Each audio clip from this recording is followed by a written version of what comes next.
Ça me fait penser à une chose, tiens, les copains, au niveau de la préparation des combats.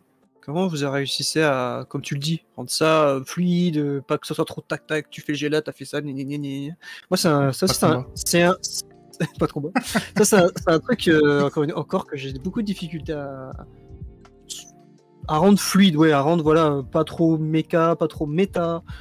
Je sais pas, est-ce que vous avez des techniques, des petits trucs de prépa, je sais pas, pour rendre ça plus... Ouais, ça va dépendre peut-être du système, mais... Tu prends un Ouais, truc pour comme rendre ça- DD5 où vraiment le jeu, il y a quand même beaucoup de combats dedans. La mécanique joue quand même En une fait, c'est un jeu de grosse plateau part. narratif, DD5. Ouais, Ouais. voilà. Alors là où je voulais peut-être faire le raccro avec la question d'avant, c'est ce que je trouve sympa avec des logiciels type Foundry ou type Roll20, c'est que tout peut être maintenant paramétré dedans. Et donc pour Ouais. tes combats, Ah oui. tu cliques sur Ah ta oui, oui. macro, Ah oui. blam, ça te balance le Sûr. dé, tu jettes ton C'est sort, pratique. boum, ça te fait le truc. Sur Foundry, j'ai vu qu'il y avait même des cônes de froid, etc. Donc je pense que l'outil informatique te fluidifie le combat maintenant d'une force, en tout cas visuellement, parce que tu as un battle map, donc c'est top. Et tous les joueurs sont censés, entre guillemets, connaître leurs compétences et leurs sorts, en tout cas si on prend un jeu comme un peu du Medfad. Donc c'est... Et après, je pense qu'il y a beaucoup la description, la narration, hein. C'est aussi aux joueurs de le dire, au lieu de dire bah, jette mon dé de 20 et je tape, bah, à toi de dire bah, je prends l'élan, je m'accroche au lustre, je rebondis sur la balustrade et ensuite je le poignarde. Ouais, ça Après, c'est le système qui aime bien. Ouais, voilà. Après, si le maître du jeu te dit, bon, bah, fais un jet, boum, t'as raté, bon, tu t'arrêtes à la balustrade. T'as même pas réussi à choper le truc, tu vois. Mais je pense que pour fluidifier, voilà, les jets de dés sont importants, mais s'il y a une action, j'ai envie de dire que le joueur, naturellement, va faire et est enclin à faire, moi, je trouve qu'il faut l'encourager. Mais Oui, il faut l'encourager, ça c'est sûr. Mais après, la question d'Henri, c'était plutôt de dire comment vous faites pour éviter que le combat dure 3 plombes. C'était un petit peu ça, ta question. Oui, et puis essayer de le rendre, oui, on vivant. sent pas trop, ouais, vivant, c'est pas trop, comme tu le dis, de trucs de, tu lances, j'ai raté, tu vois, trop, Ouais. ça pas trop haché, pas Tout trop... dépend du système de jeu et c'est compliqué Ouais, parce pour que quand tu as un système de jeu très complexe sur le combat, tu peux difficilement t'en passer ou alors tu réinventes complètement les règles. Comme je sais que ça, Après, tu l'as déjà ouais. fait, donc Mhm. voilà. Après, là où la partie, je pense, du coup, la partie 0, la prépa permet de te poser cette question, peut-être, justement, est-ce qu'on est très, très règle ou est-ce qu'on se permet, voilà, d'adapter Ouais. C'est ça que je parlais de préparation tout à l'heure à ce niveau-là. Là, je pense que c'est important, du coup, par rapport à... Oui, tu veux dire que ça à fait partie du contrat avec les joueurs. Voilà, les attentes de la table. Est-ce que vous voulez jouer purement Ouais. à des D5 ou est-ce qu'on adapte des D5 en fonction de ce qu'on va faire ouais, du coup, ça fait peut-être partie de la prépa, ça aussi, de voir à quel point les règles sont importantes de ce niveau-là, au niveau de... Là où, par exemple, ouais, je prends cet exemple-là où je fais beaucoup de passifs. Moi. Je sais pas si vous faites ça des fois. Quand je sais qu'un personnage est très très fort dans une compétence, mais très très fort, il y a une petite action bidon à faire en rapport, je vais pas faire le jet de dés, par exemple. Non, ça sert Encore oui, dans oui, ce ça c'est côté, sûr. voilà. Ah ouais, ça, Voilà, c'est des clair. trucs comme d'accord. ça. Ça évite l'exemple que je tourne toujours de pas réussir à démarrer ta voiture avec tes propres clés sur Cthulhu, parce que t'as fait un échec. Ce qui m'était arrivé, Bon, c'est possible. par exemple. Mais oui, on l'avait vécu avec l'ombre du sonneur démon aussi. On avait fait un tour normal de jeu, je sais pas si vous vous rappelez de combat, Oui, oui. Et puis après, t'avais dit, allez, on laisse tomber. où j'avais arrêté en mode c'est nul, ouais, c'est trop naze. Action Et ça m'a longue, amené, action courte, et je voilà, me rappelle. c'était chiant. Et ça m'a amené à ce que tu as dit, Steph, où je me souviens de l'accent de Linou, elle avait décrit qu'elle était passée sur le machin, elle avait sauté et tout ça, là ça va mettre de la narration du coup. Mais Fred, c'est 40 fois mieux. Mais après, il faut les joueurs par rapport à ça. Ouais, Et- voilà. C'est ça, je rejoignais avec la prépa de oui, je pense qu'à l'épisode 0, bah, le système va compter beaucoup à la préparation de la partie au final. Donc comment va se dérouler, à quel point ça va être mis en scène ou pas par le système, quoi. Et pour répondre à ta Ce qui est- question, Henri, moi j'utilise des systèmes en tout cas où les combats sont pas anecdotiques, mais en tout cas ils durent très peu de temps. Cthulhu, si tu fais un combat pendant 3 heures, bah, tu vas être mort au bout de 2 minutes, donc Oui. ça sert à rien. Sombre, la même chose. Donc, et Vampire, il propose de faire 3 tours de jeu et après tout le monde s'en va. Donc Ça c'est cool. ça limite vraiment le. Après, si tu joues à D&D, enfin à Donjons et Dragons, bah moi j'ai passé une partie, j'ai fait à Donjons et Dragons où on passait son temps, même si tu décris le mieux possible, si le monstre il a 100 points de vie, bah, tu vas te faire chier pendant 3 quarts d'heure. Hein. Donc, et même si tu dis bah, je fais le coup de côté, etc., enfin, je fais plein de trucs narratifs, 100 points de vie quoi. Même si tu en enlèves 7, 8 ou même 15, entre les fois où tu vas pas toucher, entre les fois où... À un moment, enfin, c'est chiant. Enfin, pour moi, c'est chiant. Après, je pense qu'il y a des joueurs qui adorent ça, et c'est très bien. Moi, franchement, ça m'emmerde à un point... pas possible, quoi. Tous les systèmes... Je pense qu'il y en a beaucoup qui aiment parce que DD est assez répandu. Ouais. Mais c'est vrai. Oui, je vais reprendre, et c'est pas en mal que je vais dire ça, je reprends ce que je disais quand je jouais avec GT, salut les copains si vous passez par là, ils sont fans, justement, ils sont très fans de les distances, les calculs, machin, les bonus, j'ai tendance de faire point et tout ça. Et au final, moi, un combat devient embêtant quand à chaque tour, je fais la même chose. Mais genre 4 fois de suite, quoi. Quand je fais, je tire ma flèche, j'ai loupé, je tire ma flèche, j'ai réussi, dic, les dégâts, bim. Et c'est que ça, quand c'est que ça, c'est là justement où je rebondis, où l'ombre du Seigneur Démon, la campagne là que j'ai lancée, je me dis, bon, on fait un tour normal, on fait les tours normaux et tout, mais dès que je me rends compte justement que ça devient ça, que chaque joueuse et joueur commence à faire la même chose à leur tour, et ben je fais à la vampire, où je me dis, il reste 3 tours, et après ça sera, je vais faire ma narration, et donner une autre suite au combat, parce que surtout quand c'est un combat contre des minions, comme on dit, voilà, 3 gobelins, enfin voilà. C'est long. Mais attention, il faut pas que les joueurs s'en rendent compte. Oui, pareil, voilà. Qu'est-ce qu'il nous fait là C'est ça, je crois qu'il y a PD sur le stream qui a joué à l'Onde sur Démon. C'est la scène avec les loups. Voilà, j'ai fait ça, mais ça s'est pas vu, je pense, pour le coup. Je pense que ça s'est pas vu. Mais voilà, je pense que ça fait, voilà, encore une fois, je pense que ça fait partie aussi de la prépa. À quel point les règles vont venir embêter ta préparation, quoi. Est-ce que tu te dis, je fais un G pour voir ce que ça va donner, est-ce que je me base sur la carac de machin, ou est-ce que c'est pur narratif, j'écris mon truc, il va se passer ça et puis c'est tout. Ou alors est-ce que je me dis, je jette le G, ou est-ce que je jette le D, ça peut, je peux pas mal rentrer en compte. Ouais, ça peut rentrer en compte. Hein. Parce que quelque part, c'est un autre débat que la préparation, hein. C'est plus sur le débat, est-ce qu'il faut jeter les dés ou est-ce qu'on reste sur le narratif. Mais le jet de dés va introduire l'improvisation, justement, Henri. Quand tout est écrit, tu vas faire en sorte que tes joueurs suivent ta narration peu ou prou, mais quand tu fais jeter les dés, ça peut renverser ton scénario.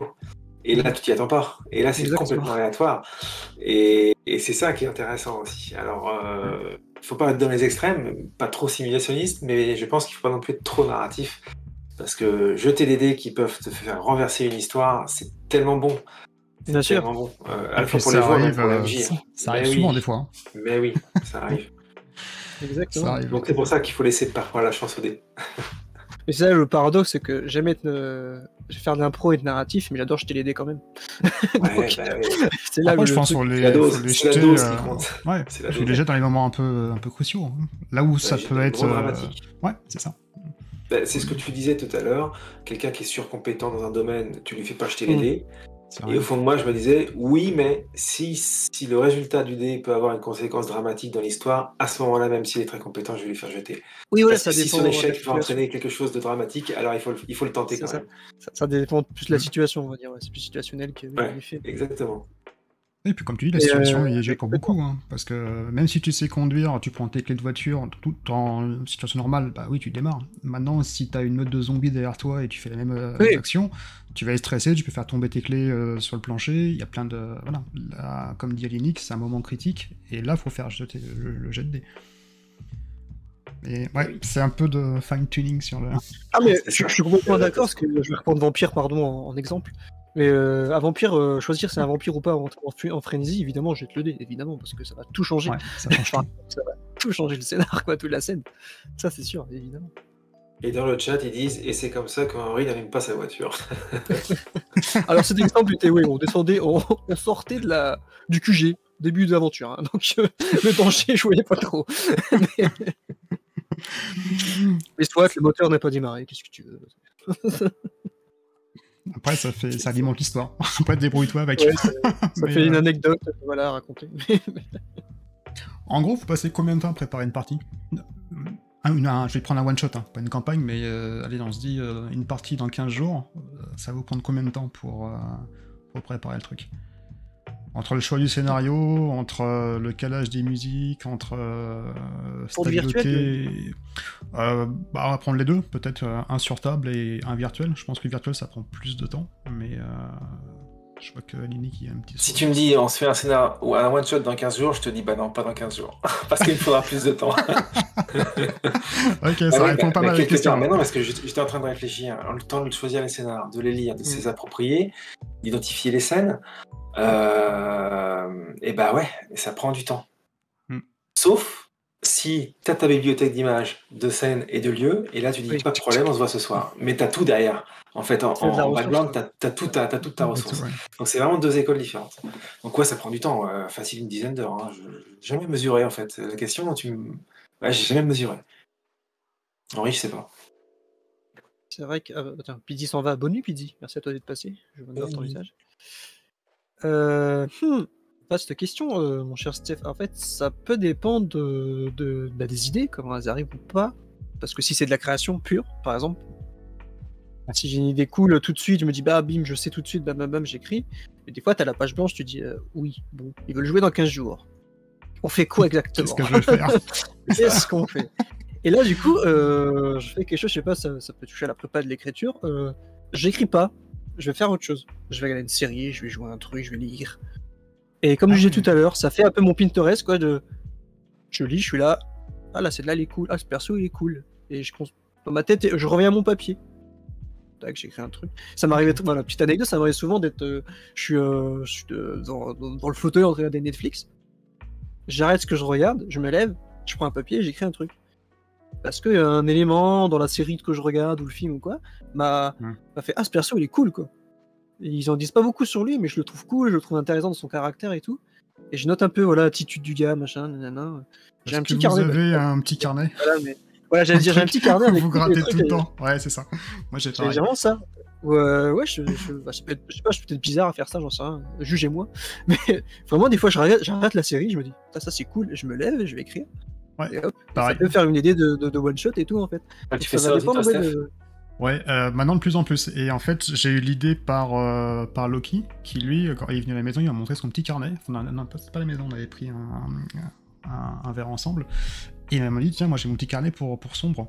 Et dans toutes les pages, truc de dingue, il a les petits plans, il a toutes ces idées qu'il a marquées, et au fur et à mesure du temps, les pages se remplissent. J'ai dit, tiens, c'est pas con. Et moi, j'ai commencé à le faire depuis, je sais pas, 4-5 mois. Donc, quand je vois un film, pap, je me note une scène, je dis, tiens, ça pourrait être sympa pour ce type de jeu. Quand j'écoute une musique, boum, je me prends la musique et je dis, tiens, ça, je pourrais le remettre sur une partie.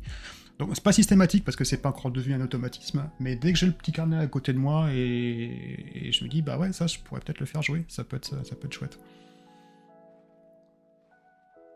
Après, ils font des... Quand on veut être en monde ouvert comme ça, et partir un petit peu dans l'impro, je sais qu'ils éditent des recueils d'univers vides, enfin pas vides, mais sans histoire. C'est juste description de lieu, description d'un château, description de PNJ, de ces gens qui vivent dans une région donnée, et c'est une espèce de boîte à outils qui peut éviter... Ben ouais, j'avais vu des pledges sur Kickstarter, sur Game & Tabletop, où ils vendaient effectivement un recueil avec description d'une région, ses fleuves, sa géographie, son histoire, ses personnages principaux, ses lieux emblématiques, ses châteaux forts, t'as des plans, t'as des maps, t'as des paysages, mais il n'y a pas d'histoire dans tout ça, c'est juste un contexte qu'on offre au maître de jeu. C'est un peu quand tu fais de l'impro, bah allons-y quoi. C'est un peu comment on appelle ça, comment en anglais? Pour Vampire, les villes, les City by Night, oui, tu sais, c'est ça. Voilà, où dedans, il y a tous t'as la ville, t'as les antagonistes, et puis après, c'est débrouille-toi. Donc ça, c'est une aide à la préparation pour l'impro, je trouve ça bien, ouais. J'ai acheté un truc qui me fait penser à ce que tu viens de dire, Alinic, qui est un peu comme ça. J'ai acheté ça. Je sais pas, c'est pas ça à l'envers, c'est auberge remarquable. Ouais. Et c'est un peu dans le délire là. T'as plein d'auberges, des types de PNJ dans les auberges. Tu peux comment créer bien son auberge, qu'elle soit atypique, machin. C'est un outil, mais pour rendre. Venir piocher ton truc là-dedans, en disant tiens, je vais leur mettre ça, et puis. C'est ça, ouais. T'as des auberges précréées, des tables pour se dire. Rendre un peu plus spécial, juste vous êtes dans une auberge, mais d'aller plus loin que ça en fait. Donc ouais, ça c'est bien pratique. Ça aide pour préparer les parties, en tout cas, c'est génial. T'as des plans déjà préconçus si ça te plaît, tu prends ton plan. Super. Ça, ouais, t'as tes menus de l'auberge, la tarte magique. Tu vois, t'as des trucs. Mais ouais, parce que ça, c'est toujours la question quand les joueurs te disent qu'est-ce qu'il y a à manger, tu vas pas leur dire il y a un bœuf bourguignon ou du magret de canard. Non, faut trouver des trucs un petit peu qui sont dans l'ambiance, sauf que tu connais pas les plats de la région. Ce genre de trucs, c'est vraiment pratique. Faut dire ce qui est. Et pour rejoindre la réponse de ta question, Steph, par ce que tu as dit à Nick, je devrais lire un scénar. On me dit, ce one-shot-là, tu le fais. Ouais, je pense que c'est vraiment long, comme tu l'as dit, vraiment de lire, de comprendre la scène, de l'approprier, ouais, de peut-être mettre sa patte, de mettre sa griffe. Ouais, ça peut être long en vrai, hein, c'est vrai. Hein. Ça peut être. Je sais que ça me en tout prend cas, 5-6 encore heures. une fois, si. Facile. Ouais, facilement. Le temps de lire, comme on le dit. Parce que j'ai déjà lu les scénarios, 2-3 scénarios à l'avance, donc je sais que celui-là, bon, je vais pouvoir le faire jouer, dès que j'ai mis à la benne direct. Et après, j'ai plus qu'à, entre guillemets plus qu'à, mettre tout dans Roll20, qui est très long pour reprendre la discussion du début. Stabilité, donc pareil, c'est assez long.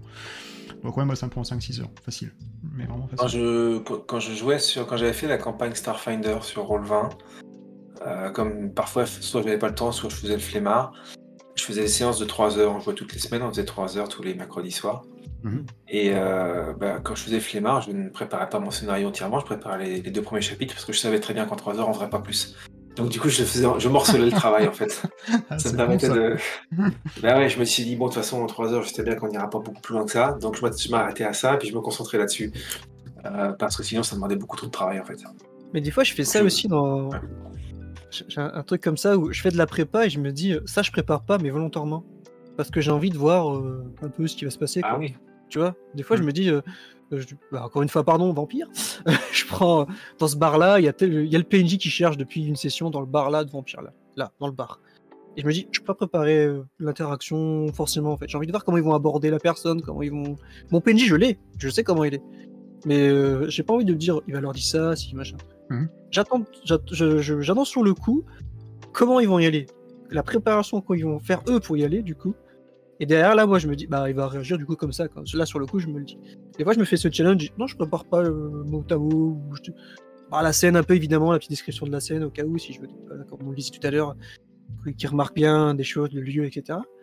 Mais sans plus. J'ai presque pas l'issue de la scène, tellement que je sais pas trop ce qu'ils vont faire. C'est ce petit piqueur d'adrénaline que je me garde. Voilà, je prépare pas volontairement, en fait. Je laisse. Après, il y a des jeux, alors c'est pas forcément des jeux de rôle, mais je sais pas si vous connaissez un jeu de cartes qui s'appelle Rituel. Ça vous parle? Non. Où vous avez, donc au début, il y a un pitch de base, vous avez 10 cartes différentes, sachant que le but du jeu, c'est de faire un rituel. Donc vous allez forcément invoquer un truc. Les 10 premières cartes de base, je crois 10 ou 12, c'est le lieu géographique, ou enfin en tout cas la temporalité. Ça peut être en antiquité, ça peut être en science-fiction, ça peut être en 1920, ça peut être du contemporain. Et après, à chaque tour de jeu, un joueur va tirer une carte, il va répondre à une question. Pourquoi faites-vous le rituel? Ou alors, quelles sont les interactions avec l'autre personnage? Et donc ça force, entre guillemets, à faire de l'improvisation. Donc pour moi, c'est un mini-jeu de rôle, parce que vraiment, vous avez un contexte de base, et après, chacun brode, et chacun pose une question. Si la carte vous plaît pas, vous pouvez la passer au copain, et c'est lui qui va répondre à la question.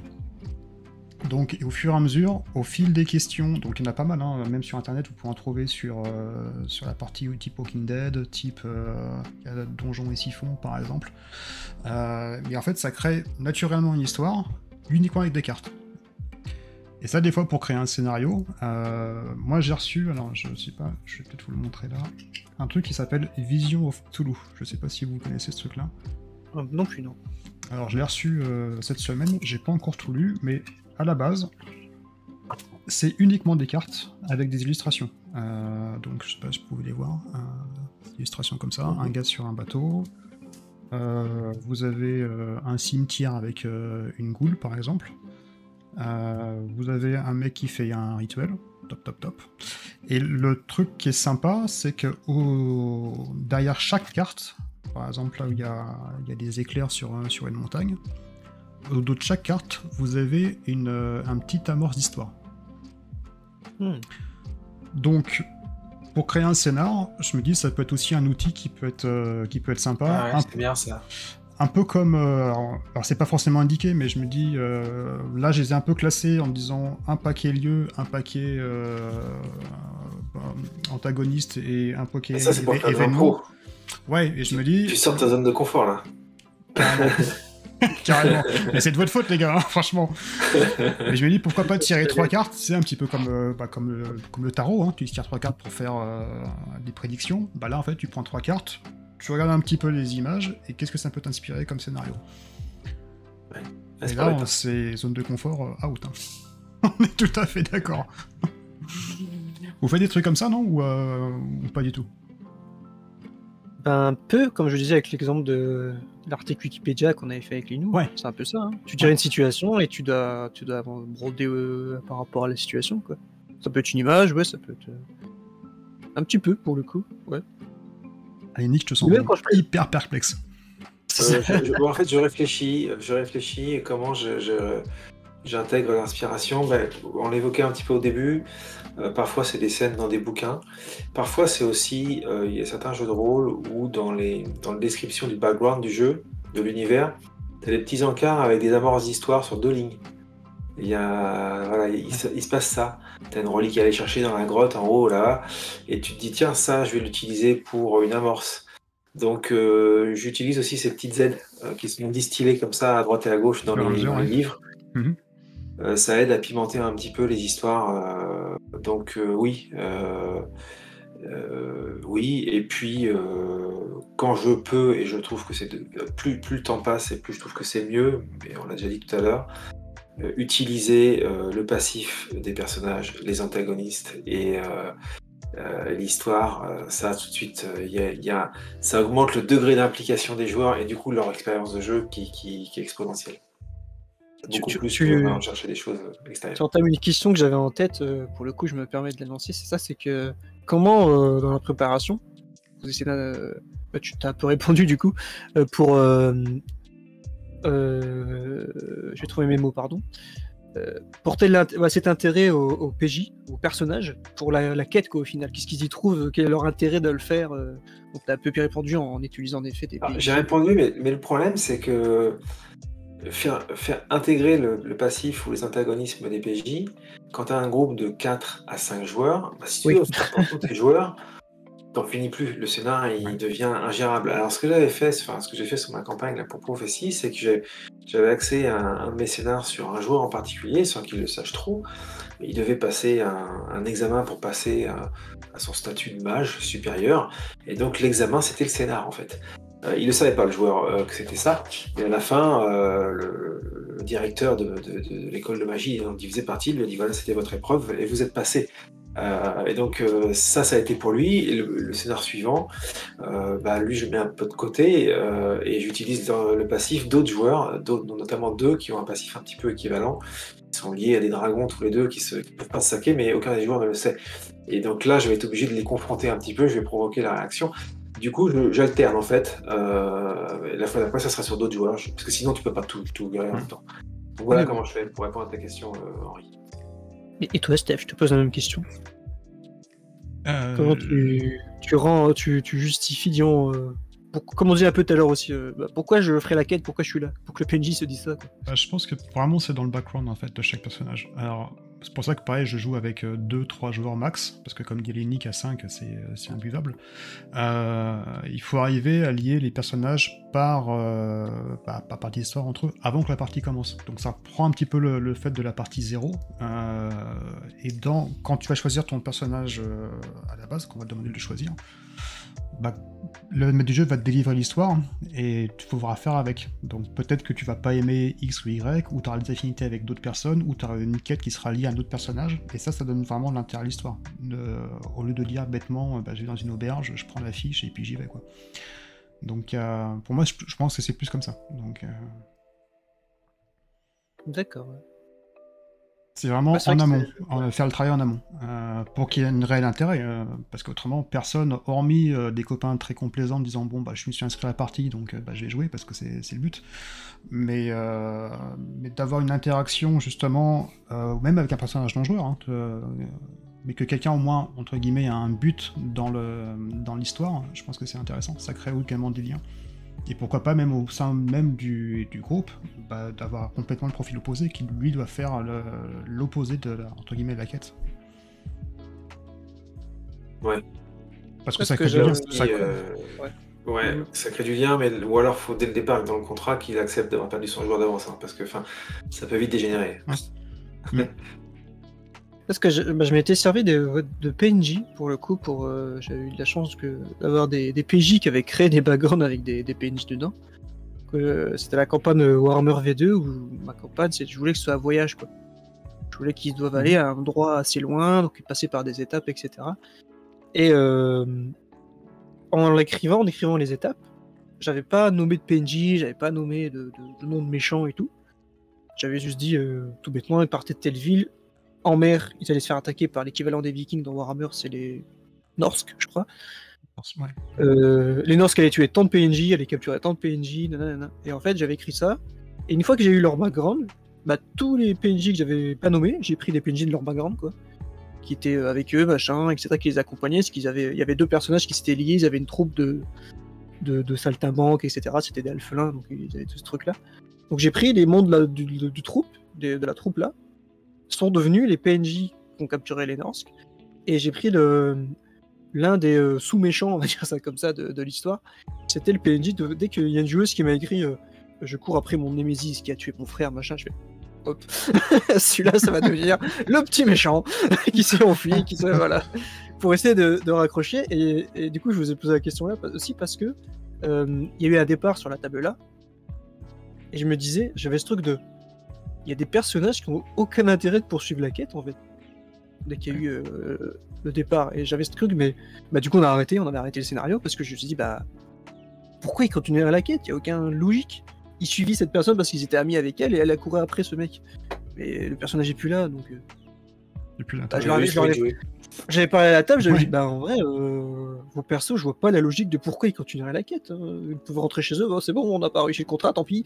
Et on s'en va, on va pas mourir contre les Mais Vikings, quelque part, c'est bien. Et c'est ce que t'as fait dans le scénario qu'on a joué ensemble à Souillure. Où sans spoiler, mais t'as fait un truc comme ça à la fin. Et c'est tout à fait ce qu'il fallait faire. Ouais. Quand il n'y a pas de raison de rester là sauf mourir, non. Oui. Pourquoi?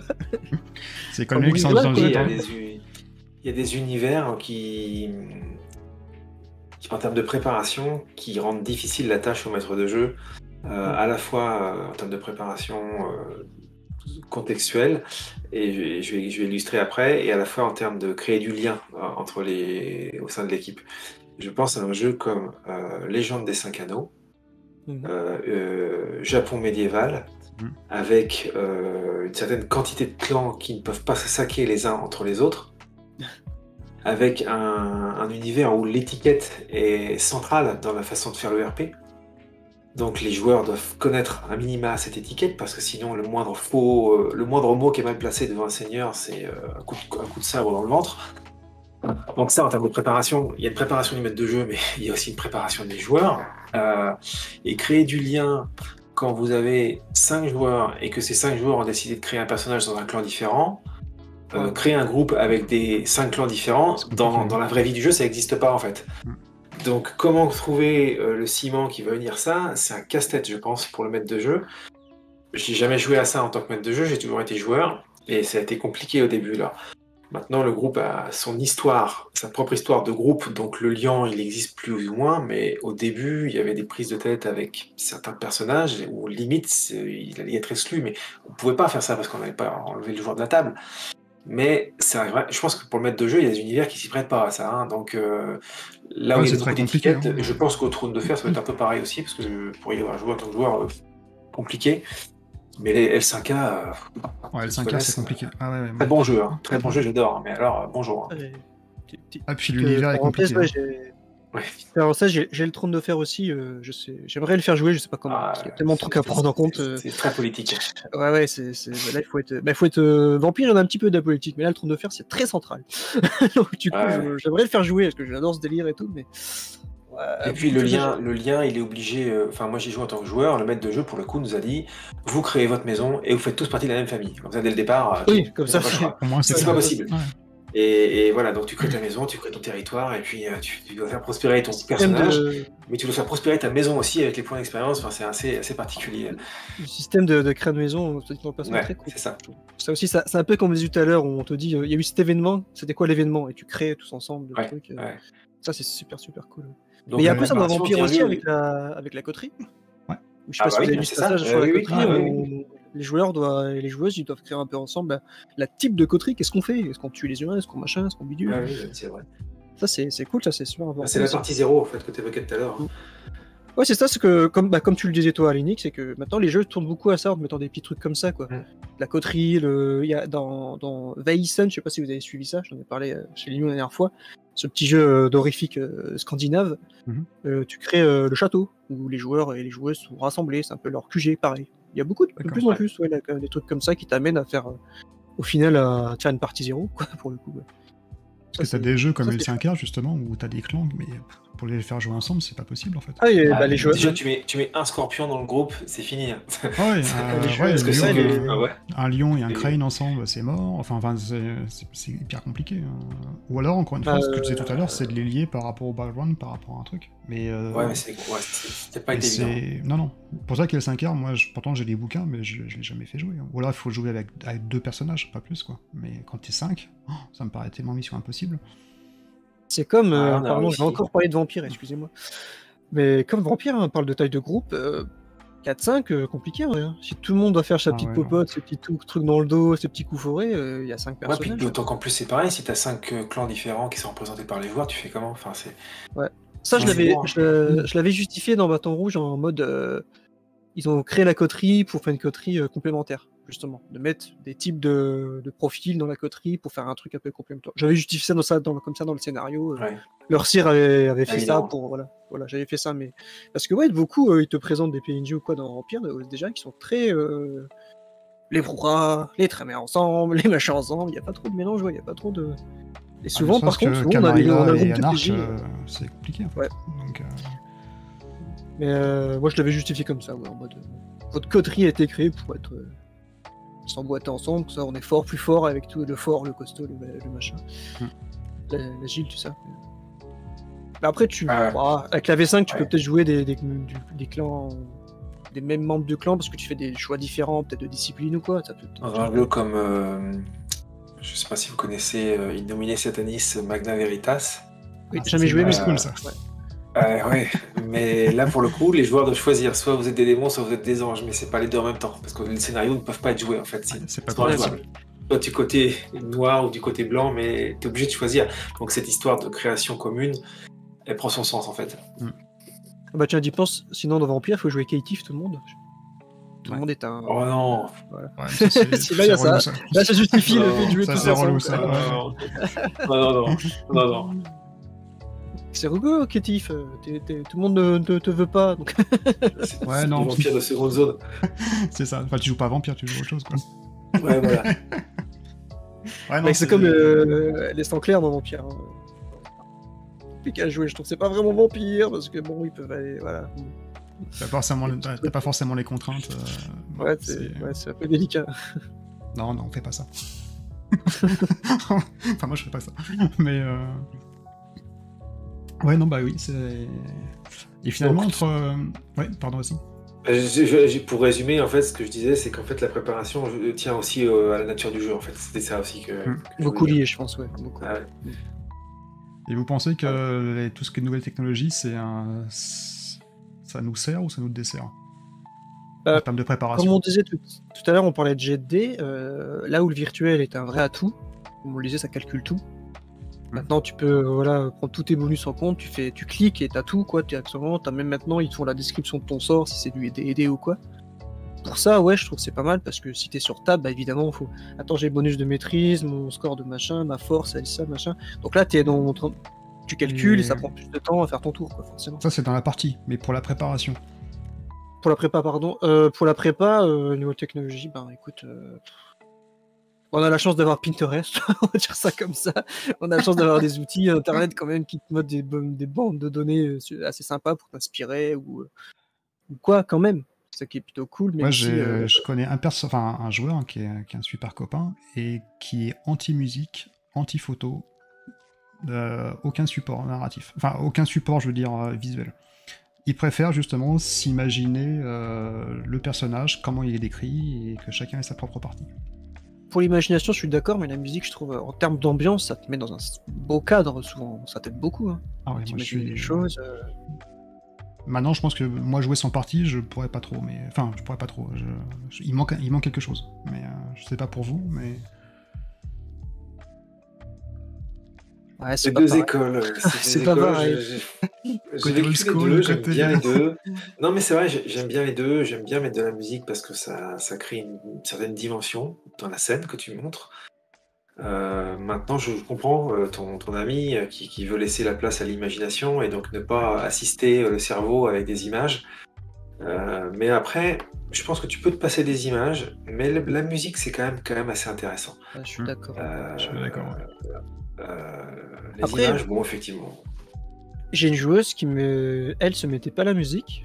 Enfin, je dis musique, je mets plus de son d'ambiance. Je vais plutôt appeler ça comme ça. J'ai pas la musique par scène, j'ai voilà, le son d'ambiance qui va un peu coller. Ça peut être vraiment du son, genre de la pluie. Ou alors, quand je fais beaucoup à Vampire, il y a un petit côté. C'est presque un bruit blanc, quoi, mais c'est bon, c'est mélodieux, quoi. Vous voyez ce que je veux dire? C'est un truc, voilà, un truc en fond qui habille un peu. Mais la joueuse en question donc mettait pas de musique parce qu'elle disait justement que ça la déconcentre. Elle n'arrive pas à se focus sur ce qui se passe sur la scène si elle a la musique dans les oreilles. Pour elle, c'est pas que ça habille, c'est que ça l'embête. Elle joue silence dans ses oreilles. Voilà, elle, c'est vraiment. Elle me disait c'est un souci de concentration si elle a de la musique. Je peux comprendre, mais je sais pas. Même quand elle est en fond, pas fort. Mais je sais que par exemple, en temps de préparation, il faut trouver les musiques. Mine de rien, ça prend vachement de temps. Parce que si, comme Alénique dit, tu veux la caler par rapport à la scène et que ça rentre pas un truc complètement. Ah oui, quand c'est comme Alénique le dit, mais par scène, là, ça devient plus dur. Là, ça devient plus dur, parce qu'il faut prendre une musique un peu tragique quand t'as un cadavre, ou un truc un peu enquête avec un petit coup de piano. Bah voilà. Ça... Alors après, tu parlais de technologie dans la préparation. Alors soit tu recherches tes musiques, effectivement. Sur des musiques libres de doigts sur YouTube, et là c'est du travail de recherche qui est assez long et fastidieux, je reconnais. Après il y a des outils aujourd'hui comme Silenscape qui proposent ça, et là pour le coup c'est quand même bien pratique. Je l'ai testé sur table, bon, sans passer ta vie sur la tablette évidemment, mais tu as présélectionné donc en préparation les morceaux qui te plaisent par rapport à tes scènes, tu sais ce que c'est comme morceau, quand tu es en partie tu as juste à tu fais un petit bout, tu es derrière ton écran, tu appuies sur le bouton sur la tablette au moment dramatique où la musique se lance. En plus, les musiques sont fondues en enchaîné, que ce soit en ouverture ou en fermeture, donc il y a pas de truc, c'est pas brut. Tu as tous les effets de bruitage dont tu parlais, Henri, tout à l'heure. C'est quand même un outil qui est assez pratique. Mais là aussi, il ne faut pas que ça soit l'élément central de ton histoire, parce que si tu passes ton temps sur la tablette, tu n'es pas là pour jouer à un jeu vidéo, quoi. Tu es là pour faire du jeu de rôle. Donc, si ça marche pas, c'est pas grave, faut s'en passer, en fait. C'est ça, quand je disais c'était mon talent d'Achille, ça arrive souvent d'oublier de changer la musique, par exemple. Donc, c'est vraiment le truc que je pense pas. Une musique 1 heure en boucle. Exactement. En fait, c'est pas une musique, mais merci la technologie, du coup, comme c'était ta question, pour les plusieurs sons d'ambiance du coup par boucle, mais qui font 1 heure, 2 heures, parce que moi je mets ça et du coup je sais que ça dure 2 heures, et j'ai mon son d'ambiance qui va coller, qui colle à peu près à tout, comme tu fais de la dark fantasy, bah tu te mets un truc un peu, voilà, un peu pas au violon tout le temps, mais voilà, un petit truc dans le genre là, dans un petit fond qui colle avec l'univers, et puis ça me rassure, quoi. Je me dis c'est bon, ça colle, voilà.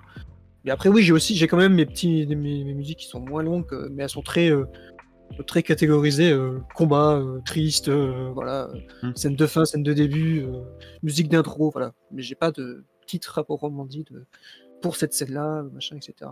Comme en plus, comme je vous le disais, la scène, je sais qu'elle va s'arriver ce soir, c'est mon objectif, mais je sais pas quand, donc je me prépare pas trop à l'avance pour pouvoir la mettre. Mais ce qui est bien, c'est que voilà, on a tous nos différentes façons de préparer, pour le coup, c'est ça qui est cool. Il y a pas des tocs différents. Voilà. C'est ça, rassurons les futures conteuses et conteuses qui ont peut-être peur de passer à l'acte, parce qu'il n'y a pas de façon de faire au final. C'est vraiment. Après, je pense que c'est ce qui correspond le mieux. Enfin, avec quoi tu es à l'aise. Exactement, comme ce qui te plaît, ce que tu arrives à le faire. Comme je dis, je me répète, mais c'est un boulot. Être MJ, c'est un vrai boulot. De penser à plein là je le disais sur le coup, penser à changer la musique, à faire ci, à faire ça, attends mon PNJ c'est quoi la voix que j'avais pensé pour lui, machin, voilà, de te caler, c'est un vrai boulot, un vrai truc. Quand on dit au bout de 4 heures on est mort, c'est le cas. Pour revenir au point d'Alénique au tout début de la discussion, t'as également la vie privée et puis la vie pro, donc finalement t'as pas forcément 10 ou 15 heures à consacrer pour un scénar qui va durer 3-4 heures. Donc des fois, le coup de la musique ou les coups de la photo, bah, tu fais abstraction parce que t'as pas le temps, tout simplement. Non, ce qui compte c'est l'histoire.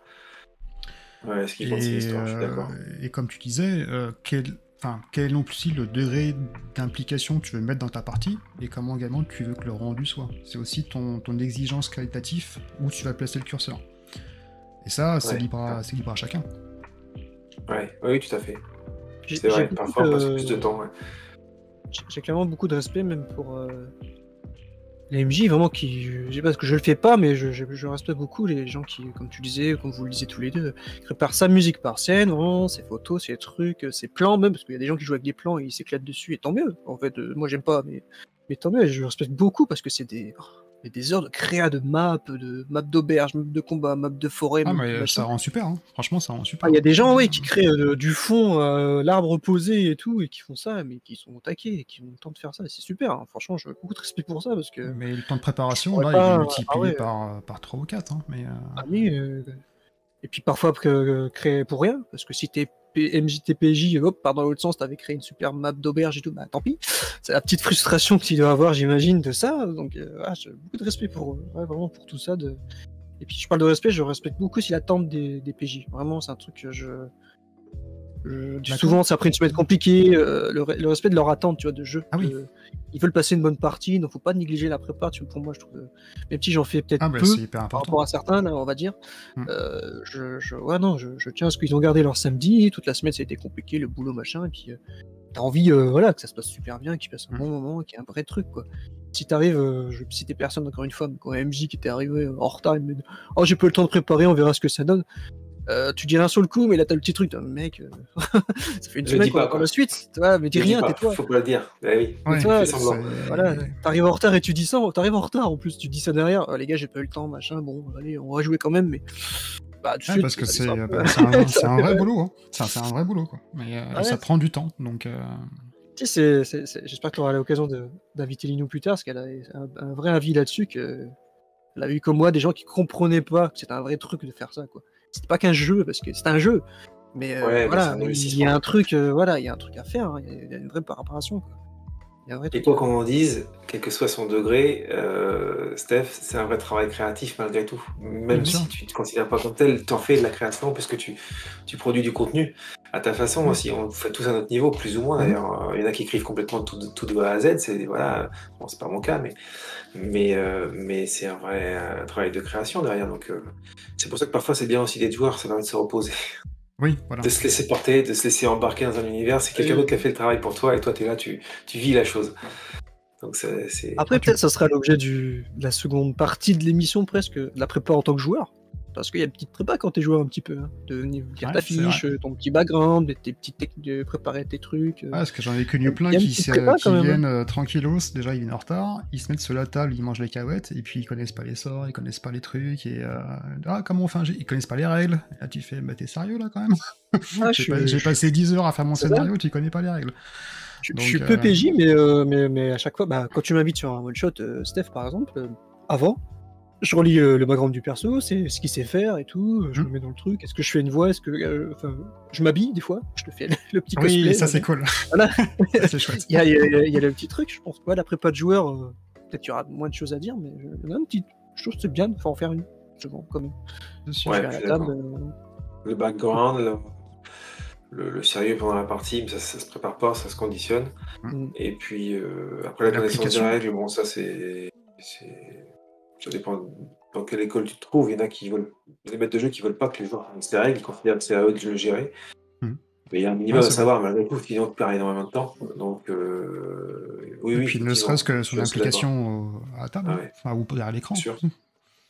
Quelqu'un qui passe son temps avec son smartphone à côté, puis elle fait pas le drôle. Enfin, consulte tes emails. C'est pour ça que j'adore les PJ qui prennent beaucoup de notes, parce que tu sens que ça leur intéresse et que c'est sûr. Mais j'ai eu la chance sur les tables où je suis, qu'il y a toujours le PJ preneur de notes, quoi. Ça, je trouve ça trop cool, quoi. Je vais la nommer parce que le Justine Show, donc Justine qui joue avec nous sur L'Ombre de Seigneur Démon, elle s'est fait par page, comme toi, des couleurs. Ça, c'est le background. Ça, c'est les PNJ rencontrés. Ça, c'est ce qu'on apprend sur le scénar. Elle a mis des couleurs différentes et tout. C'est une psychologie aussi. Super. Ah oui, elle s'est fait un carnet de campagne, comme c'est trop cool, ça. Ça fait partie des choses qui sont. Enfin, quand on est autour de la table, quand on reprend une séance le mois d'après, par exemple. On a pris pour habitude de dire donc, maître de jeu, je dis à mes joueurs, résumez-moi la séance d'avant. Oui, ouais. Pour les obliger à se remémorer, pour voir s'ils ont pris des notes. Quand ils me disent, ah ouais, c'était quoi le PNJ qu'on a rencontré la dernière fois, je leur dis, je sais pas. Je sais pas quel PNJ t'as rencontré. Au début, je leur disais, j'étais trop gentil. Non, je fais comme ça. Tu te souviens pas, toi, je vais pas te le dire, tu as qu'à t'en souvenir, t'avais qu'à le noter. Et donc, effectivement, du coup, maintenant, on a tous un crayon, puis un machin. On gratte. J'avais ça avec même une scène en arrière. Il m'a dit quoi encore? Maintenant, je fais pareil, je fais comme toi, je sais pas. Moi, j'ai la chance d'être joueur à Nephilim et parce qu'il y a beaucoup d'infos avec les. Ouais, il y a de l'intrigue et tout. Mais franchement, le jeu, c'est une tuerie. J'adore ce jeu, mais sur l'iPad, je gratte à chaque fois parce qu'il y a tellement d'indices à récupérer, etc. T'en passes un à côté, t'es mort en fait. Donc. C'est ça, et puis. Comme je dis, en tant qu'MJ, quand je vois ça, ça fait trop plaisir. Tu sens un investissement et que toi, c'est pas pour rien que t'as préparé justement, comme c'était le sujet de ce soir. Voilà, j'ai pas fait ça pour rien. Il y a un abondant et quelqu'un qui se met dedans et tout, qui prend des notes, voilà, qui prend des trucs. Après, il y a aussi le côté casting. Décidé, oui, bah oui, on revient. Si tu castes les gens, t'es sûr qu'en fait les gens vont être impliqués dans ton histoire. Autrement, tu restes pas à la porte. Enfin, pour moi, en tout cas, c'est comme ça. Mais parce que tu passes encore entre 5 et 10 heures sur un scénario, donc t'as pas envie que le mec fasse n'importe quoi en fait. Enfin, pour moi, hein, après je sais pas, ce sera peut-être d'ailleurs le mot de la fin, mais vous pensez quoi de ça? La question c'est quoi? Justement que d'être plutôt... Enfin, moi j'attends que les joueurs soient impliqués autour de la table. Quelqu'un, par rapport au casting, moi à chaque fois je propose des parties à des gens, parce que je sais que comment les gens, je les ai vus jouer avec d'autres personnes, où on se connaît, je sais que le contrat, j'ai même pas besoin de le rappeler, parce que c'est... ce que tu veux dire, c'est que préparer sa partie, c'est aussi choisir son casting. Oui. Le casting fait partie de la préparation. Pour moi, oui. Ouais, je suis d'accord à 200%. Oui. Oui, les mauvais joueurs sur le mauvais scénario, ça marche pas. Tu peux ne pas contrôler tes joueurs quand tu es en salon pour faire découvrir le jeu de rôle. Oui. Là, c'est autre chose.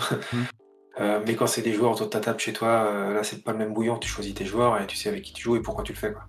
Exactement. C'est ça, je vous rejoins complètement. Où, à l'époque, quand j'avais un autre Discord où il y avait des parties toutes les semaines, machin, toutes les week-ends, machin, on me disait, allez, fais des castes ouverts, voilà, que ça les gens qui s'inscrivent, et tu prends et tu joues, mais je l'ai fait 2-3 fois, mais ça n'a jamais bien passé en fait. Parce que, comme on vous le dit là, tu sais pas t'as qui en face, tu sais pas s'il va adhérer à ton idée de scénar, si ça va coller, si c'est plutôt une personne qui est en mode porte-monstre trésor, alors que toi t'écris un truc très narratif, très impliqué, émotionnel et tout, bah non, donc ça fonctionne pas, donc ouais, je suis même réfractaire, moi je veux plus faire à la volée. Il y a dernièrement, Lino me disait, parce que je voulais faire jouer je sais plus quoi, elle me disait, fais une demande. Je lui avais dit, non, je le ferai pas, parce que pour les raisons là, je dis, non, je peux pas prendre au pif sans connaître, parce que c'est un échange social, c'est un bon moment passé avec des gens, on veut que ça se passe bien, quoi. Surtout comme je rejoins à tout ce qu'on a dit ce soir, t'as préparé pendant des heures et tout, donc si au final t'es déçu après la séance, bah merde, quoi. Toute ta préparation, tu la fous à la poubelle, tu te dis merde, tout ça pour rien, quoi. Donc, ouais, je suis complètement d'accord que la préparation, il y a le casting là-dedans, il y a le choix des personnes. Parce que je sais pas, est-ce que Steph, quand tu t'écris des pré-tirés, tu penses à la personne qui va le jouer, ou est-ce que tu vois, il y a peut-être ça aussi qui rentre en compte de la prépa, quoi. Est-ce que tu écris les pré-tirés pour les j'écris les personnages pour que ça rentre, vraiment que ça colle dans l'histoire et qu'il y ait vraiment une imbrication et qu'il y ait un fil conducteur pour que justement les personnages fassent l'histoire. Après, des fois, je me fais des paris tout seul quand je propose des personnages à toi ou à ceux qui souhaitent jouer avec nous. Je me dis, tiens, lui, je le verrai bien dans ce rôle-là. Et généralement ça match parce que la personne prend toujours le rôle entre guillemets sans rien dire. Je me dis lui il va prendre celui-là parce que par rapport à son caractère, par rapport à sa façon de jouer, je sais que ça va matcher. Et alors je vais pas dire 100%, mais 80% du temps la personne prend le personnage choisi, donc et c'est assez marrant quelque part. Mais c'est ça, c'est que comme sur Vampire, hein. Je proposerais pas Vampire à tout le monde. Il faut il faut avoir un peu l'esprit dedans, il faut aimer, je pense, de toute façon, l'univers déjà, de toute façon. Ouais. Et puis avoir cet esprit des idées, ça fuse, quoi. Il faut parce que. Le fond d'écran, comme certains. Ah oui, il y en a, ils sont à fond, gars, ils ont mis la tapisserie chez eux. Il a un néon comme ça chez lui, en fait, sur un mur de. C'est pas comme ça que je suis chez moi. C'est du fake. Ah, je suis déçu. T'as brisé le mystère, oh, merde. Parce que moi, mon fond d'écran, c'est comme ça chez moi, Nidic. Ah oui, oui. Pour le coup, moi, c'est vraiment simple pour le coup. mais oui, il y a ce truc de sur Vampire, il faut être dedans, il faut avoir l'esprit du truc, il faut des PJ qui soient dans le délire, hein, faire, comme on le disait, un petit côté un peu politique, faire des petits coups dans le dos, des petits trucs, il faut être un peu filou, voilà. Je ne proposerais pas ça, comme je dis mon exemple, à des PJ qui sont porte-monstre trésor, parce que bah non, ça ne viendra jamais, c'est sûr. Donc, le casting, c'est super important aussi dans la prépa, hein, bien sûr. Je l'ai appris avec le temps, pareil. Je l'ai appris avec le temps. Je vais vous proposer peut-être qu'on conclue cet épisode en tout cas. Si vous voulez peut-être rajouter un commentaire ou ce que vous avez peut-être retenu de l'émission ou une impression. Après, on va. Moi, je dirais que la préparation d'une partie, c'est avant tout au service des joueurs, parce qu'on veut leur faire passer un bon moment. Mais au travers de ce qu'on a pu dire tous ensemble là ce soir, quand on voit le boulot que ça représente, je pense qu'on devrait se faire payer quand même. Voilà, ce sera mon dernier mot. D'ailleurs, les prochains Actuel Press seront payants. C'est ça. C'est payant. Il y aura un Tipeee ou un truc à 2 balles là.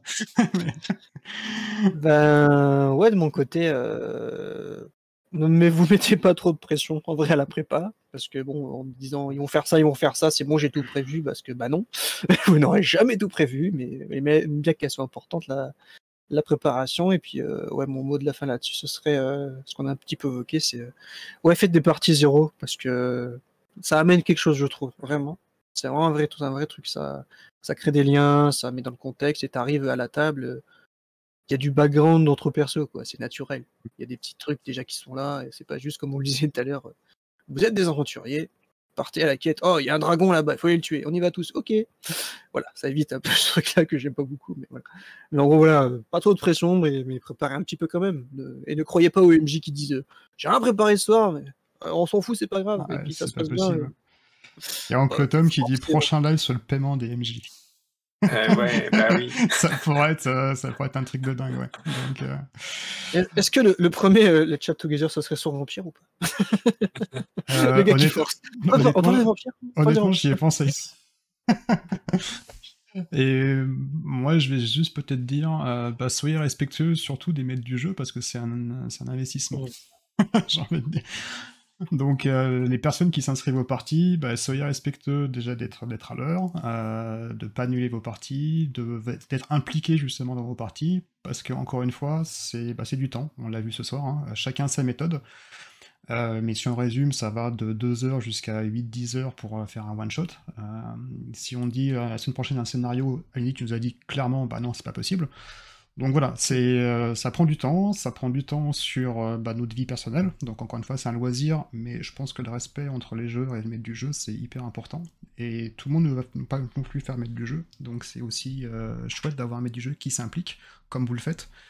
Et la partie qu'on avait faite avec toi, Seigneur Démon, moi j'ai un super souvenir parce que tous les joueurs étaient impliqués et tu avais fait un super taf en amont sur le scénario. Donc, et la conjonction, en tout cas l'alchimie de tout ça, fait qu'on a un super moment. Enfin, moi en tout cas, j'en garde un moment qui était top. Et finalement, moi je fais du jeu de rôle vraiment, et j'avais expliqué sur la chaîne pour ça, pour créer une banque de souvenirs. Et ça n'a pas de prix. Enfin, pour moi, ça n'a pas de prix. Mais après, voilà. D'accord avec toi. Bon, on va pas se faire payer, j'ai compris. On peut, hein, enfin, moi en tout cas je le ferai pas, mais en tout cas, on peut se faire rémunérer. En tout cas, on peut envoyer des bières ou du whisky ou C'est ça. Tu vois, je préfère un truc comme ça, au moins quelqu'un qui est content, il t'envoie. Je sais que pas. Il va nous inviter. Bon, j'ai un PayPal avant tout. Voilà, avant qu'on commence à parler, j'ai un PayPal. Alors moi j'ai un PayPal, c'est pas forcément pour les micros ou pour les caméras, c'est pour les chips, c'est pour les cahuètes, c'est pour le truc. Donc. En tout cas, merci beaucoup pour votre implication également, parce que c'est du temps que vous prenez pour discuter, donc c'est toujours sympa. Merci à toi pour ces échanges, c'est enrichissant. Il y a toujours de bonnes choses à prendre chez les autres. Exactement. Super bonne idée cette émission que tu as eue, parce qu'il y avait plein de sujets qui. T'en as, je pense que tu as des épisodes à venir encore. Hein. C'est pas fini. Ah, je pense qu'il y a plein de sujets, mais si vous voulez qu'on fasse si vous voulez qu'on fasse un truc sur Vampire, honnêtement, vu qu'on est tous les 3 dedans, il y a moyen. C'est un peu plus de temps pour que je finisse le bouquin quand même. Dessus. Allez. Il y en a il y en a plus à lire du lore si tu veux. Hein. Il y a encore du. Il y a Oncle Tom qui dit voilà, le chat est hyper important en fait. J'ai une caisse de whisky qui est fait jouer. J'aime l'idée. Donc voilà. C'est quoi le whisky? C'est quoi Donc voilà, si moi pas de micro, pas de truc, mais un petit whisky sympa, c'est si possible tourbé, la Gaveline, la Frog, c'est nickel pour ceux qui connaissent. Merci au chat aussi. Donc exactement. Tu vas faire de la pub, t'as vu cette personne? C'est sympa. Ça interagit, donc ça interagit, ça qui est cool de faire en Et Oncle Tom, je pense qu'il est amateur de whisky parce qu'il y a Belour 12 ans, c'est pas mal. Tu habites où? On se vend MP si tu veux. Ouais. D'ailleurs, je cherche du Lagavulin si jamais quelqu'un en a, parce que les fûts sont épuisés, donc si jamais. Donc, pour les connaisseurs. Donc, merci au chat, merci encore à vous, et puis j'espère à une prochaine fois en tout cas. Donc, Avec plaisir, toujours. Merci à toi, Steph. Merci beaucoup. À bientôt. Merci, au revoir.